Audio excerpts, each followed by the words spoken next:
Today we'll talk about the present economic growth of the Philippines. But first, what is economic growth? It is an increase in the production of economic goods and services compared from one period of time to another.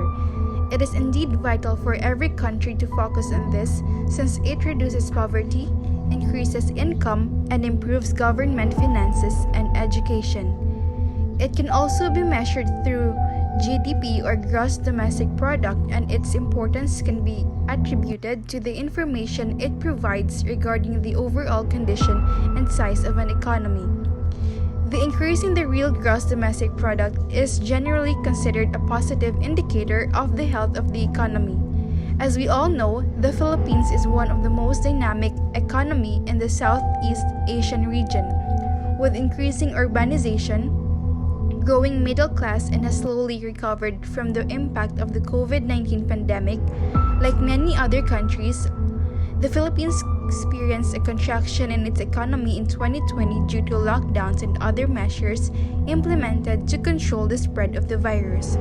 The following year, our country's gross domestic product reached over $394.9 billion, which clearly shows an increase in economic growth through its GDP.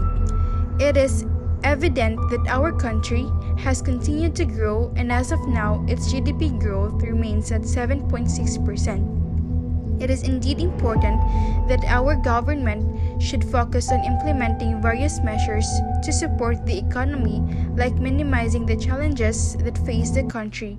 Examples of this are evident in our society as the significantly high unemployment numbers, a high inflation rate, raising policy rates, import and export bottlenecks, and the declining strength of the Philippine peso against the American dollar. On the other hand, the drivers of the growth of the Philippines lies in many factors. Some can be attributed to its tourism economy, agriculture, low-value operations of electronics since it generates billions of dollars in annual revenue into the overall OFW community. And lastly, we have the service sector, which is popular for the BPO companies that gave more job opportunities to Filipinos, which generates over $38.9 billion, which is 10% of the country's GDP. According to what I understand, these factors have continued to push the country's fiscal situation to improve as a result of the expansion of foreign reserves, which has also assisted in reducing the deficit. So in order for the Philippines to make more economic progress, our country should work on reducing poverty, income inequality, and increasing foreign investments. It's time for us to think again and reimagine the shape of progress.